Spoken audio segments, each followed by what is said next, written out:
Testimony Hub. Be inspired. It's in your kind of impact, in your kind of reach, in your kind of influence. And most often, in fact, I was entering into a restaurant. This one I came, and a young man walks up to me, and I don't know the young man from anywhere. And then he said to me, "Oh, I've been praying to God, and I've been waiting on God for influence. And he said, Pastor Jerry, you have it. You have it. I have just sent my wife to go and bring a seed and put it in it so that I can get your influence." And he brought the seed. I collected it. And I prayed for him. And he left. But then again, the $1 million question is, does that automatically translate to the influence? And that is why this is going to be this series, like the man of God said, is going to be one of your most prized moments being in this conference. My journey with God, I've been born again for a very long time. I've been born again for close to 3 decades of my life. And I've done ministry for close to 2 decades. Did I say 20 years? Yeah. So I've done ministry for close to 2 decades. I've been born again for close to 3 decades. And that tells you that the journey did not begin today. So whereas every time people look at it and they say, "Oh, that's that guy that we just started hearing about 2 years ago, 3 years ago, 4 years ago, last year," he's been on a journey. He's been around, but you never heard him. God has been incubating him, but you never saw him. Now, I'm going to categorize what I'm about to say into different, into different modes. Now, let me begin by how I was molded. I want to begin by talking about my mother. My journey could never be complete without my mother. There are days when I sit back and I say to myself, I wish my mom were to be alive to see who I have become. Now, interestingly, let me fast forward and come back again, and so that I can fix it together. Now, when I got a job, I grew up in a poor home, the kind of poverty that poor people will tell you that you're poor. That's the kind of home I grew up in.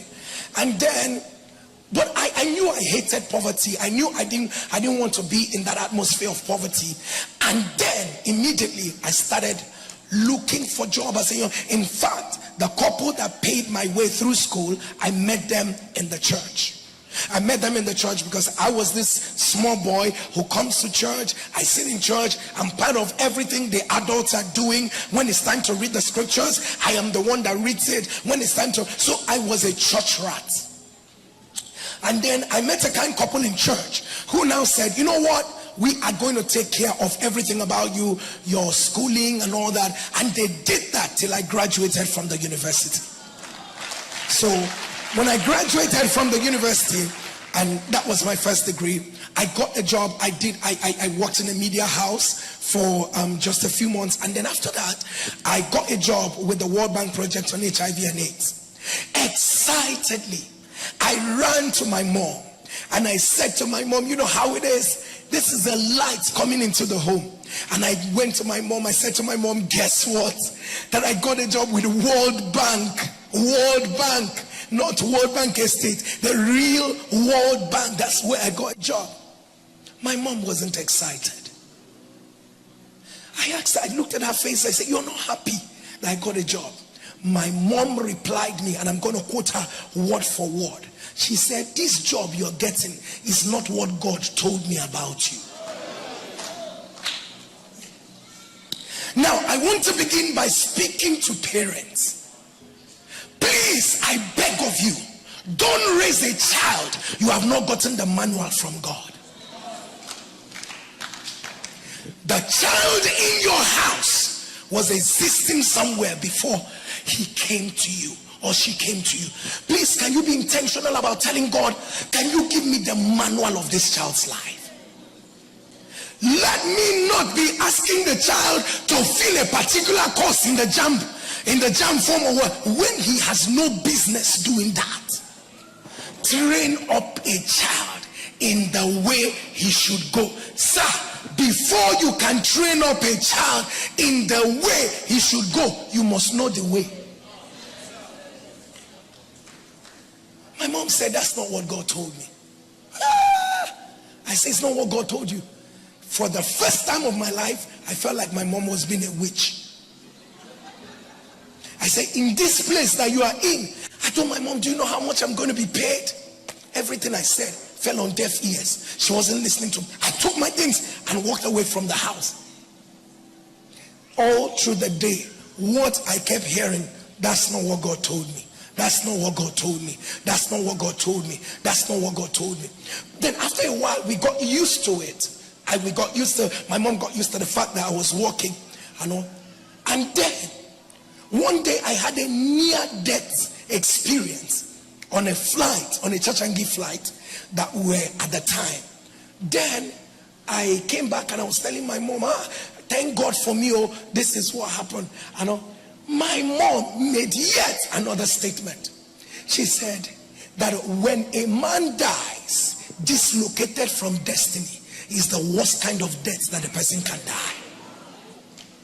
And she said that there is nothing that makes sense than knowing that you are dying in your purpose. My mother. The first one made me walk out. The second one made me cry. And I was looking I knew I had a calling for ministry. But I didn't see pastors that inspired me to know that pastors can have money. Every pastor I saw around me are pastors, because I knew how much we were. Even though we were poor, my mother, most of the time, the things that our pastor then would need, we were the ones that would give it. In fact, this morning, I was speaking to someone about my pastor at the time. And then we were just talking. And I told the person, you know what? I'm going to bless my pastor this morning. My pastor at that time. I said, I'm going to bless. He said, okay. I didn't know how to tell. I said, no. My past, I'm going to get to that. I pray I get to that point. But cost of band is this one. Cost of this is there. I say, God, is this what I'm going to end up doing? And this is how I resigned. My mom blessed me 2 days after she died. Almost trying to say, I have finally seen the reason why I am here. And when she said, I've kept fasting and praying for you, listen until your child. First of all, the reason why you're not bothered, you can't pray, is that you don't know the full destiny of your child. So when you don't know what to pray about. When you don't know how to corner the child into destiny. And then began my own journey. Now you have a bit of an idea. Now when I tell you I come from Umuahia, then you know what it means. So it's not like Lagos, it's not like Abuja, it's not like anything. It's not like where you go and say, oh, I see this one encouraging me to be this, I see that one encouraging me to be this. And let me say this, people of God, I stand before God and I say the truth. Let me say, in the past 12 years of my life, I cannot remember. You don't have to be me, but I'm telling you my journey. I cannot remember any night that came and became morning that I closed my eyes till morning. For the over past 12 years of my life, everything that people see in the open was built in the secret. And so my prayer altar, people of God, many years ago, this my pastor that we're talking about, I had an incident in church, because like I told you, I grew up in church, and everything that happened to me in church. And then they had brought in this mad girl in church. Some of you know the story I'm about to share. This mad girl in church known as Felicia had come into church because then they put me in the prayer warrior. You know, prayer, that's what they call it at the time. These are prayer warriors. And Felicia, they brought mad girl. In my former church, they used to bring a lot of mad people from everywhere. And all that. It is not now that madness is clothed with good dresses that you will see madness. You have to prove your ministry with a mad girl or a mad, then they will bring serious, demonically looking, you know, another. Right now, I think that the demons right now are a big cosmopolitan, so they know how to hide themselves. But then at the time, Pastor, you know what I'm talking about. Then at the time, the demon was primitive. As when you meet a demon, you know you met a demon. Those were the times when I grew up in the church. Only for them to bring Felicia. I think Felicia was designed to attack me. Anything I did, Felicia had a problem. Felicia's story is a long story. But then again, let me cut it short. Now, Felicia, when they say go and pray for Felicia, everybody will come to pray for Felicia. Once Felicia sees me, Felicia will say, mad girl. She will say, last born, yeah. Last born, yeah. I say, Felicia will see me and want to come and meet me. And she said, there are ashes on your altar. This laid the foundation for what was going to be my prayer life that would birth anything that anybody is seeing. I see a lazy generation who want God, but they don't want the prayer life. I see a generation who are now in a season where they're explaining away prayer. Explain, it's not all about prayer. You have to make you. Who told you that everybody that is praying is senseless? Who told you that because we're praying we have no more creativity in our heads? And that is, no matter how I feel, I must pray. No matter what I think I have done, I must pray. Because the idea is that the devil wants to make sure he disconnects you from a prayer atmosphere. The place that is supposed to fix you is the place that he discourages you from. And this was going to be the beginning of I want to say that anything you think you see in my life is born out of a prayer life. Any manifestation of God you see in my life is born out of a prayer life. I can never joke. Even if it's with the last drop of my blood, I will never joke with my prayer life. I love to talk to God. I love to know what God is saying. I love to know how God is navigating. Even before I told God, and I don't like saying some things. And by the time I was praying in the early hours of this morning, and I was just meditating, thinking about this meeting, and I was praying and all that, God began to show me what the meeting was going to be like this morning. So when I came, I just look left, look right. I said, wow, God, so this looks like what I saw. It's an error for a man of the spirit to enter a meeting God has not shown you. How do you know that I am supposed to be here? How would you know that what you are speaking is what he would want you to speak if you don't have tangible evidences that this is what? And so, people of God, prayer became. To summarize the issue of Felicia, when I began to pray and got my fire back. Now, my pastor's wife at the time had been praying for Felicia. Felicia would run up, but none of them. Felicia was never sane. Felicia never had her sanity returned back. But it was when I picked up and got serious with my prayer life, that is when Felicia's sanity returned back to her. No matter what happens, no matter what you know, no matter what the systems are in place for you, please don't stop your prayer life. Re-engineer your work with God, because the times are becoming really perilous. The seasons are becoming more intense and more wicked than ever before. There are all forms of satanic machinations against your destiny. And so you cannot sit back and say, these things no longer matter. People of God, I can stay on the matter of prayer forever. If there is nothing, listen, I want to say this again.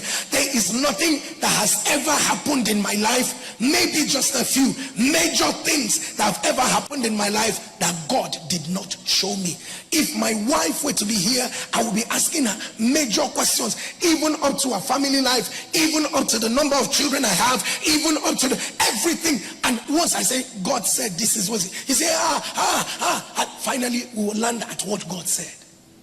God said this and that is going to happen. And nothing takes a man of prayer by surprise. Nothing takes a man of prayer by surprise. Everything about you is ordained by God. Away from this, let me say this. Anyone that knows me will understand that my journey is a journey of sacrifice. You got to give up everything. You got to give up everything. It's a lie, a fat big lie. When people tell you that, oh, without sacrifice you will be fine. Permit me to say this. Sacrifice is the bedrock on which greatness is birthed. Sacrifice is the bedrock on which greatness is birthed. And this is exactly what has Abashada. David was the one who said, I will not offer up anything to God that will cost me nothing. My staff and I, you would have thought that, oh, Pastor Jerry, at this point, we spend nights when it has to be during the COVID season, when there was a lockdown. We spent nights and nights in church. We are recording. COVID looked to me like it was my personal project to kick out. So my staff and I would sit back in church. I would stay in meetings with them, and I'm thinking about, in fact, when we were going yesterday, one of my staff was telling me, he said, Pastor, and then for some reason he was gisting and then veered off into what was happening during the COVID. He said, at some point, the way you were talking, the way you were going about it, the way I was just wondering what he said now is making sense. I hated COVID with a passion. I spoke about COVID like my life depends. Anybody who tries to explain it, I will get in the face. I got worried about people who say, let's close church. Let's close church. Let's use our sense. We were never called to use our senses.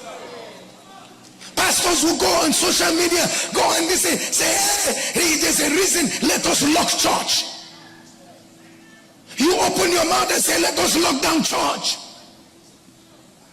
I had a brawl with the government in my state.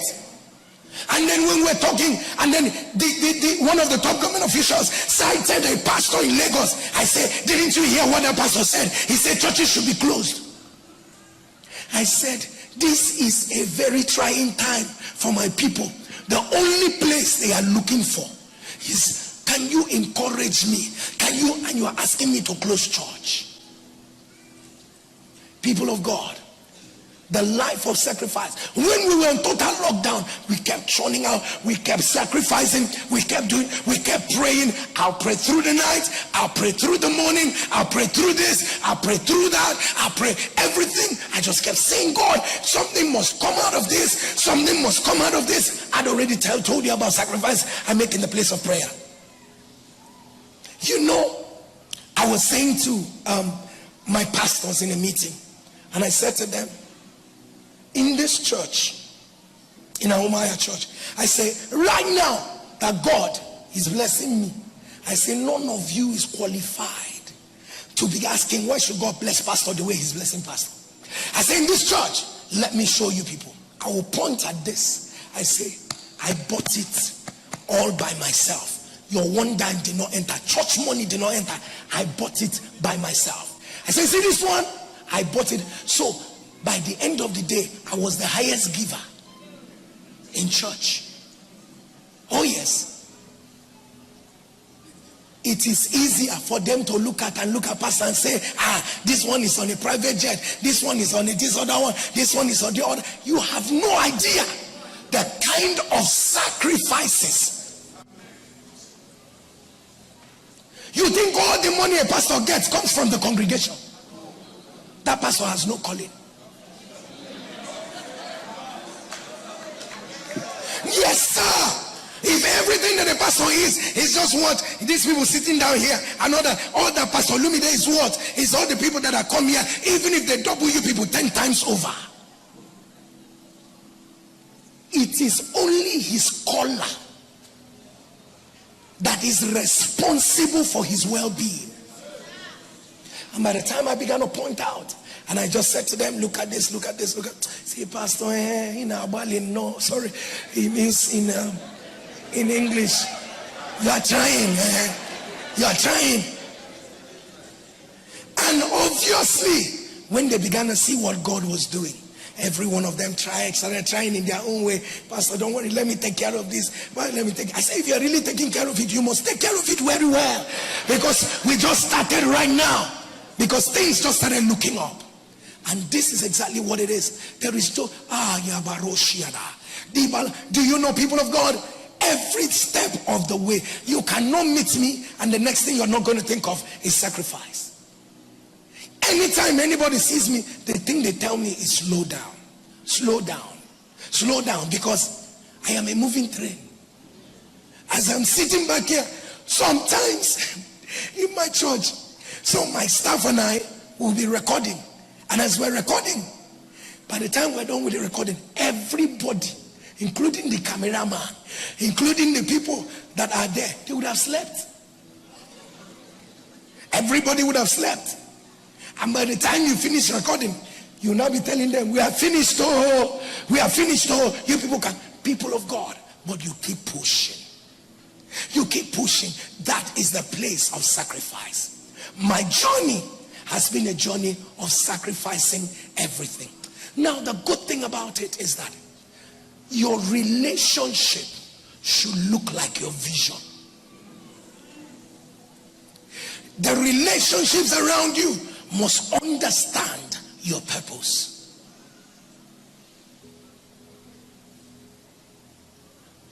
I have intentionally sacked from my life people who don't look like my vision.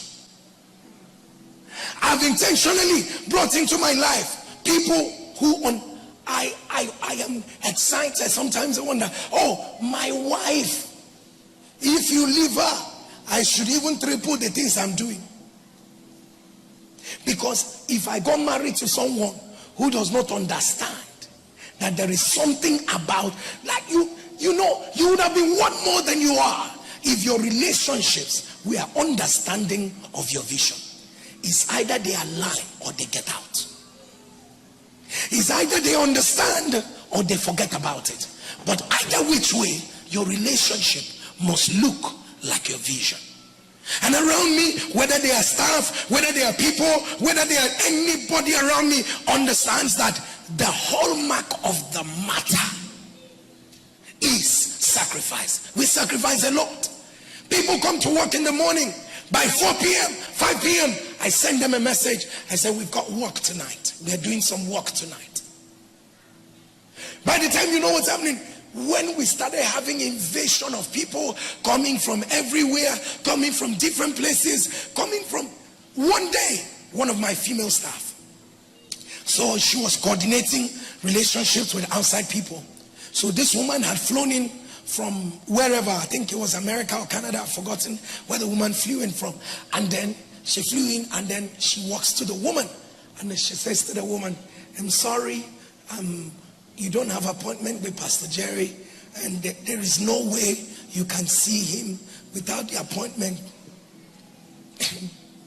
For some reason, I didn't know what was happening, but my eyes went where she was talking to. The woman said to her, are you talking to me? And she said, yes. I said, I said again, are you talking to me? The woman said, do you know the meaning of an idiot? That's who you are.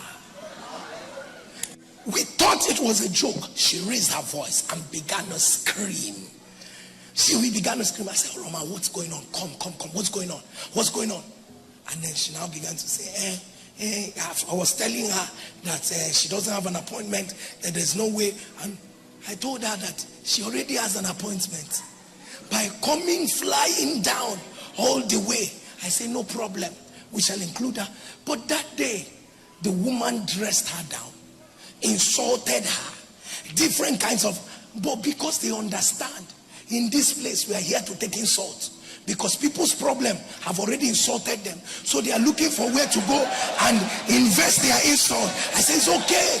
We will absorb the insult. If everything were to be well, they will not pay tickets to come and see us. I say, it's okay. Let us. And I see my people, everyone around me understanding it. The truth is that if you cannot sacrifice, we don't have a meeting point. Our communication cannot be making sense, because I'm going to be coming from the place where, we need to go extra mile in this area. We need to go extra mile in that area. We need to go extra mile in that area. Even as at, which night was that? I was telling my staff when we are done with the night, and I said to them, listen guys, I said, look at how old I was when I went into ministry. I said, look at you people. I see a lot of laxity around you people, even at church. I say, greatness will not happen like that. Push beyond. If people say stop here, don't stop there.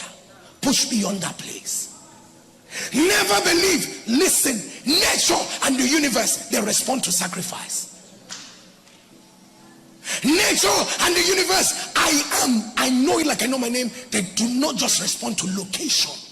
They respond to sacrifice. There was a time, the biggest thing I wanted was God to surround me with a network of people. And the more you are chasing those people, the more they are running away. The more you are chasing those people, the more you are running away. The more you are chasing, oh yes, I did, I won't lie. There were people I really said, God, if you can connect me with this person, just connect me with this person. I will send them a message, it's well. And write all those nice things and send them. They will read it, they will ignore you. They will read it, they will ignore you. This week, one day, my PA and I were talking. I said, this man, I've been sending him a message. He cannot, he doesn't want to reply me. And he'll be reading the message and he will not be replying me. We just pray and say, oh, Pastor, don't worry. That's the way they are. God, a few days ago, the man had called another pastor and said, please, I want to reach Pastor Jerry. I don't know how to reach Pastor Jerry. And the man called me and he said, there's somebody that said he wants to reach you. He doesn't. I say, okay, tell him this week I'm busy. Next week, let him just say, sincerely, I was busy. I was really busy, but I could have made out time. But it's okay. It's okay. At least let me also be unreachable for some time. Do you understand? Yes.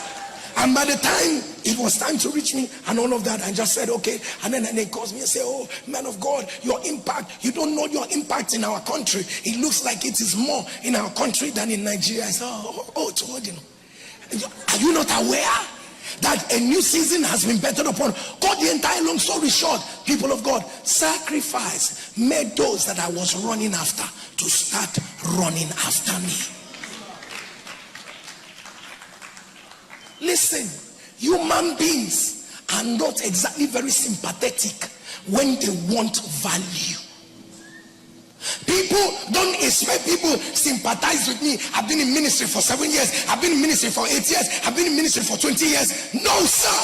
When people are looking for value, they look for who is carrying it. And people of God, the place of sacrifice and also the network of relationships around me. I began to be intentional about the people I related with. I began to be intentional about who was in my circle. Make no mistakes about it. Some relationships can be outgrown. The more God begins to do things in your life, there are relationships. You guys are not quarreling. There are no issues. But the truth is that I've outgrown the relationship. You've outgrown it. You cannot sit back. Sometimes your purpose alone tells you the relationship you don't need. And that was exactly my case. Relationships began to change for me. Relationships began to change. Things began to, be modified differently. And all. Maybe because we don't show it a lot. We don't talk about it a lot. My closest brother, as it were, is coming this evening.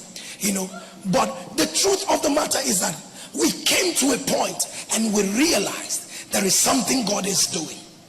And he has two of us in the picture a whole lot. And we knew that this relationship is what we really need. I push from this angle and he pushes from the other angle, and the purpose of God is determined. But when you are in relationships that does not look like your future, you are in relationships that does not look like what God is doing in your life, and not because you want to make them happy. Let them not say I become proud.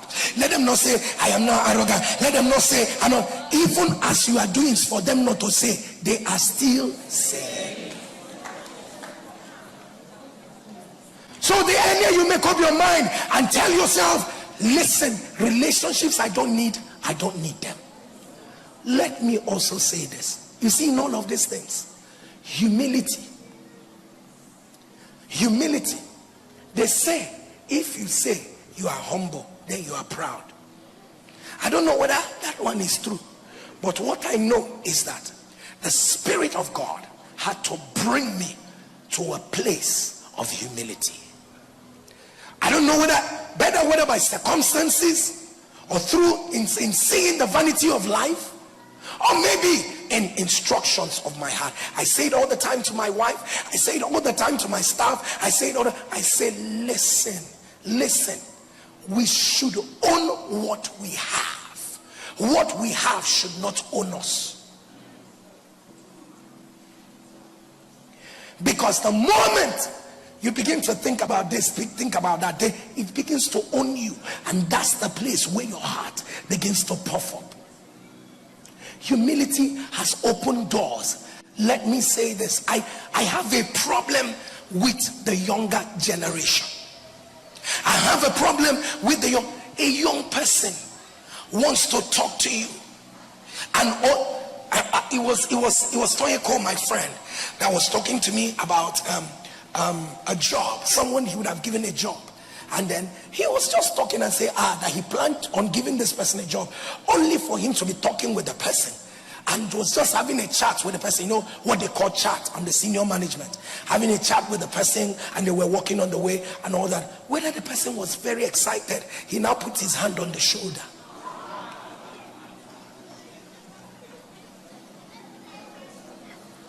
I have seen a whole lot of pride, haughtiness with young people. Some people are coming to you and they are telling you, Pastor Jerry, I want you to pray for me. What God is doing in my life. What God is doing in my life. God told me that what he's doing in your life is not even compared to what he wants to do in my life. And I'm asking myself, so why are you here? If God has already told you that he's going to do better with you than he's doing with me, maybe they are correct. Talking about it is wrong. I see a lot of young people, no humility. And a pastor friend of mine was telling me, and he said, Pastor, I preach in church. I don't know how many services he runs, big church, and he says, I preach in church, these services every day. I preach in church every day. I preach midweek, I preach Sunday. One of my associate pastors, I gave him one chance to preach. The day he preached, he said, Pastor Jerry, I will not lie, he did very well. Then from that day that he preached, and the entire church clapped for him, his shoulders became like this. There is nothing he says that that he will even talk about the Bible, that the guy will quote another scripture for him. He will talk about the Bible, quote another scripture. 3 months after that, the guy broke out because of the clap that they clapped. 3 months after he broke out, the church closed. God has taught me to be grateful about, maybe because I grew up in a poor home, some of these things and all that. I mean, they don't hold any water for me at all. I don't look at any praise of man and I keep it to my heart. I don't look at anything and I keep it to, I know it is better, if not that my face has become prominent everywhere.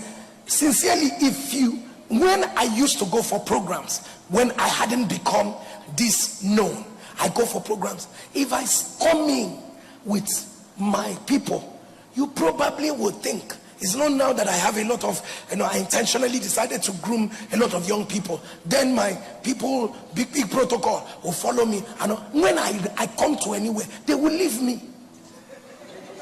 And then they will go and be greeting the person I came with, the protocol. Sir, you are welcome. Sir, you are welcome. And then they are the ones that will be telling them, no, it's not me. It's not me. Look at Pastor Jerry. Look at Pastor Jerry. And because I can be calm when I'm not preaching. So when they know, and first of all, when they tell them, look at Pastor Jerry, they will be very disappointed. I want you, Pastor Jerry.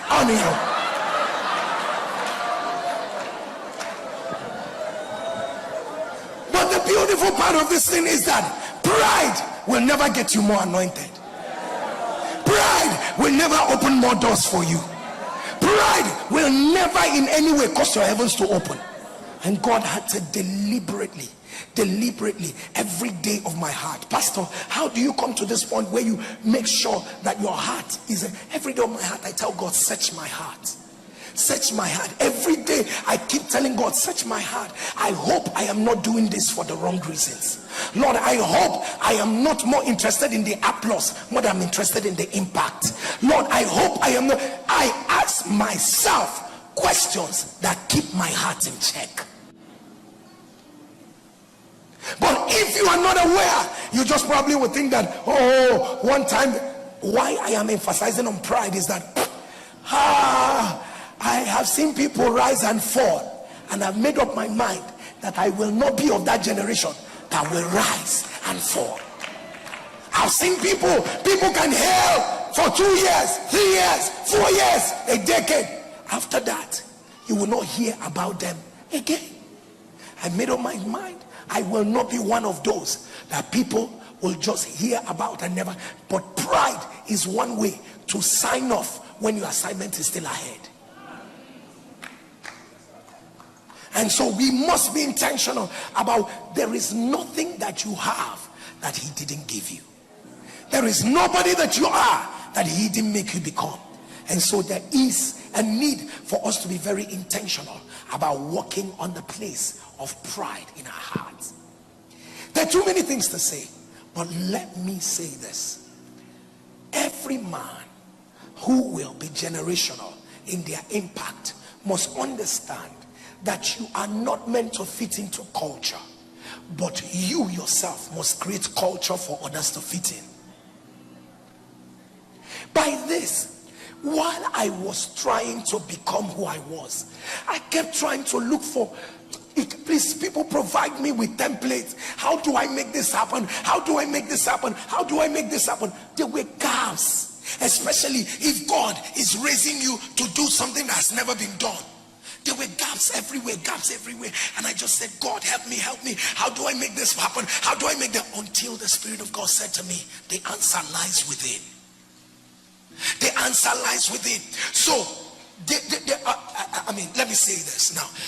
There is a set of humans who believe that we will always align to existing culture, even if the culture is not in tandem with your calling.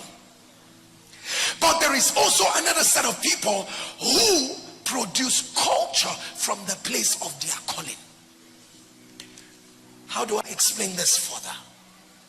If God has invested something in me that needs to come out, now God's investment on my life becomes the precursor or the harbinger or the foundation that makes me create the atmosphere that helps my calling or my gifting to find expression. But unfortunately, you might be in that place where you're telling yourself, oh, there is no, I'm waiting for an atmosphere. Somebody has to make this happen for me. Somebody has to, like Pastor said, somebody has to lay hands on me. Somebody has to do this for me. Somebody has to, and then we have a lot of somebody has to. There are seasons where nobody will have to. It is your calling that will determine the atmosphere that you create. It is your calling. Listen, people of God, the journey to becoming, there is no shortcut. There is no shortcut to it.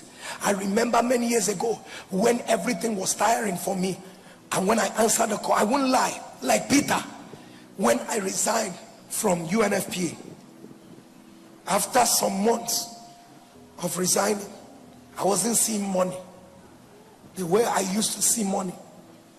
I said, God, this life doesn't look it like what I want. I now began to look for another job again. I won't lie. So my friend helped me with an opening at NOI Post at the time. That was when they were still in conjunction with Gallup.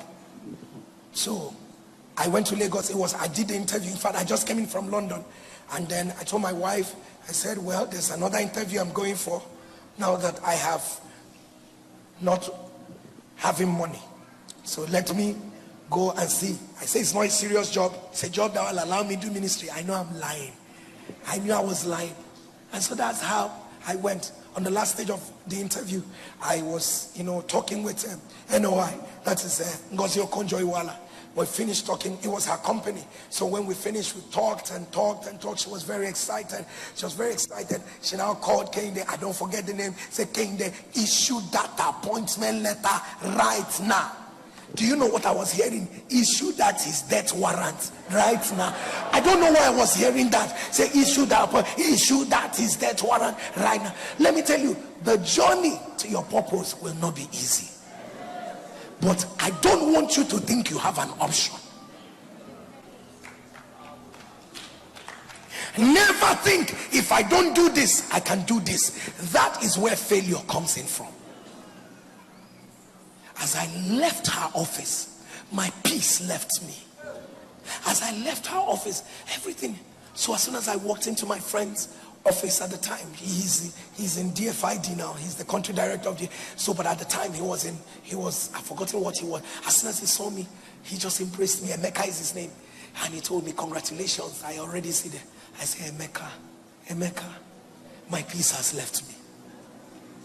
He said, whether your peace has left you or your peace is there.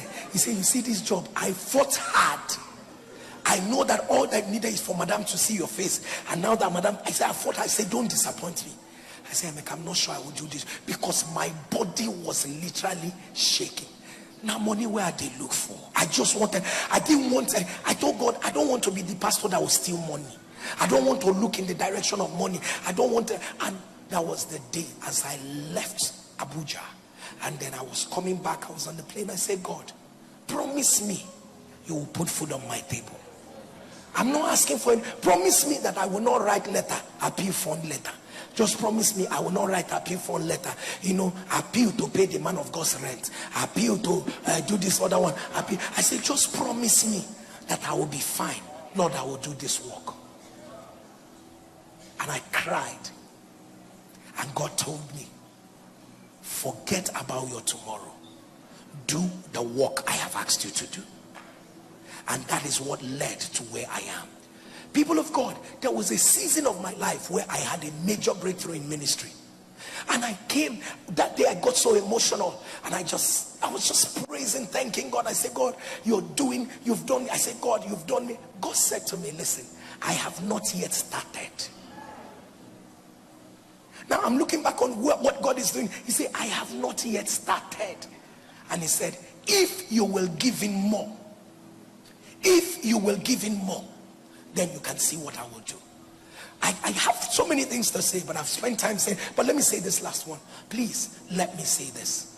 Learn how to honor the grace you desire. Learn how to honor the grace you desire. Anybody that carries what you desire, never despise grace. Never despise grace.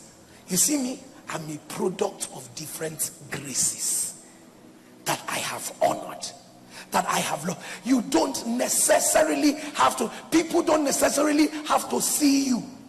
Sometimes you must honor the grace. You are in this house. You are in this house. Months will pass.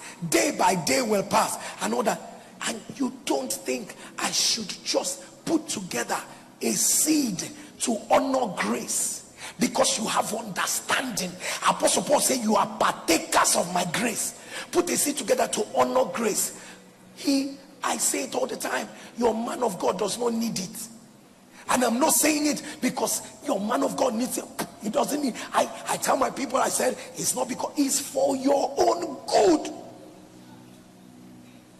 And then you don't honor the graces. I remember fathers of faith that have honored graces, that have done so, and the Spirit of God will tell me, I will look, find a way to, and all that I was sowing into their lives, honoring the grace upon their life, not because I wanted them to see me, not because I never went to any one of them. I never went to say, oh, do you know, I saw them, even though my seed would mean nothing to them at the time. You know, I never, but I was honoring the graces on their different lives. But today when we talk and they go like, so I see what you're doing and all of that. I say, Daddy, I've been sowing, I've been sowing, but what is my seed amongst many people? And I say, I didn't know you were disconnected. I say, I've always been connected. My way of trying to say, every grace you see that you desire, honor it. In the kingdom, honor is one of our currencies. It is with the honor that we buy some things. Without all these things that some of us are thinking that, oh, I'm going to get it by shortcut, I'm going to get it. You get it by honor. We get it by service. We get it by giving our all. People of God, I say, till tomorrow. This is my journey. I'm telling you, I honor God with my life. I honor God, except for any reason. Now some things happen, I honor. You don't see me and service, I'm around the service, and service is starting by so and so time, and I'm not. It's my journey. I'm not a Jesus superstar. I remember my PA saying, oh sir, if NSPPD is going to start by this so and so time, why do you have to come as early as you do, and all of that? And my people are here. I spend time. When it's closer to the time, I spend time the second time to stir up all that needs to be stirred up, because what you're about to act is not drama. And people of God, I just want you to understand that no matter what happens, you see patience through your journey. Patience through your journey. If I never told you, you will never know that this man did not just rise overnight. No. People say, oh, he just came up. That's when they heard about me. That's not when my journey started. It has been days of journey. It's been days of going through early morning cry. It's been days of walking on the street doing street evangelism. Meanwhile, street evangelism is still one of the things I love to do. And it's been days of carrying the mandate of Jesus to the nooks and crannies. Yet people didn't know. If you allow me to talk, I'll continue to talk. But I think I have tried to journey and chronicle my experience. Thank you so much, and God bless you.